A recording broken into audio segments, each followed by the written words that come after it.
All right, ladies and gentlemen, so this is kind of a refresher just because we haven't been in MIDI production in a little bit, and I want to make sure that you understand or remember how the grid in Logic works and why it's important to understand the grid and to understand the metronome.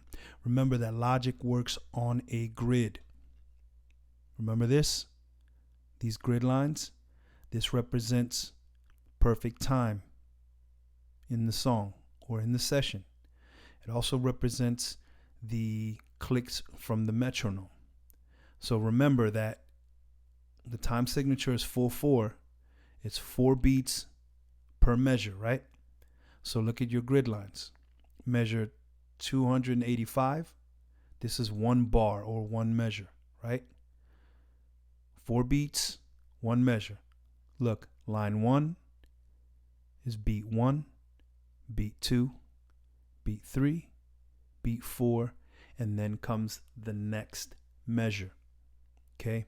Remember, when you zoom in, you can see more of the grid lines. All of these grid lines represent perfect timing in the song. In the next video, we're going to be locking in some MIDI just to kind of get you refreshed on that. But I wanted to remind you that the grid and the metronome are here and that they work together, and you have to know how they work.